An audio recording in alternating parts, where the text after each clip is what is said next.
আসুন আমরা জেনে নিই ৩৩ আয়াতের ফজিলত।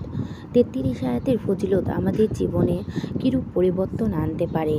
প্রথমত, কোরআন পাকের বিভিন্ন স্থানে অবস্থিত সর্বমোট ৩২ আয়াত ও বিসমিল্লাহ শরীফ এক আয়াতে সর্বমোট ৩৩ আয়াত। এটি আমাদের জীবনে নানাবর্তি পরিবর্তন নিয়ে আসে।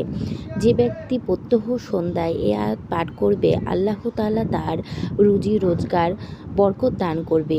যে সকলের কাছে সম্মান লাভ করবে, সকলে তাকে শ্রদ্ধা ও মনোযোগের সাথে তার উপদেশ গ্রহণ করবে। এই আয়াতগুলো পাঠ করে কোনো অদৃশ্য বিষয়ে অবগত হতে চাইলে, যেমন বিদেশে অবস্থানরত কোনো আত্মীয় স্বজন কেমন আছে তা জানার জন্য নিয়ত করেও এই আয়াত ৩ দিন পাঠ করলে শেষ দিনের রাতে স্বপ্নযোগে আল্লাহ অবশ্যই আমলকারীকে তা জানিয়ে দিবে। এই আয়াতের কত যে মহত্ব তা আমরা বলে শেষ করতে পারবো না। এক বৃদ্ধ লোকের পক্ষাঘাত রোগ হলে আমি ৩৩ আয়াত পাঠ করে তার উপরে ফুঁক দিলে আল্লাহর ইচ্ছায় বৃদ্ধ লোকটি তার পক্ষাঘাত রোগ হতে মুক্তি পায়। তাছাড়া যে ব্যক্তি এই ৩৩ আয়াত ভক্তির সাথে পাঠ করবে, আল্লাহ তাআলা তার সকল নেক মকসুদ পূরণ করে দিবে এবং সে নিরাপদ কালযাপন করতে পারবে। সে সবসময় আল্লাহর রহমতের মধ্যেই থাকতে পারবে। এছাড়া আরও রয়েছে, যে ব্যক্তি এই আয়াতগুলো সকাল বিকালে পাঠ করবে তার আর্থিক উন্নতি লাভ হবে।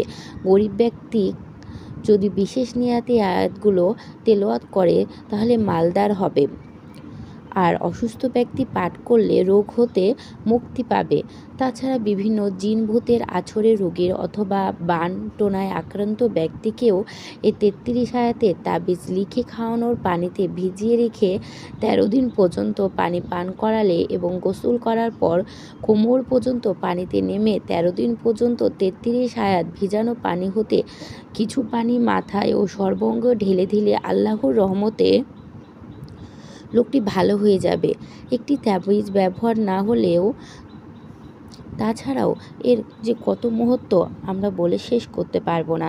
যে ব্যক্তি এই ৩৩ আয়াত নিয়মিত পাঠ করবে তার সকল নেক মকসুদ পূর্ণ হবে, নিরাপদে জীবনযাপন করতে পারবে ও সর্বদা মহান আল্লাহর রহমতের মাঝে থাকবে।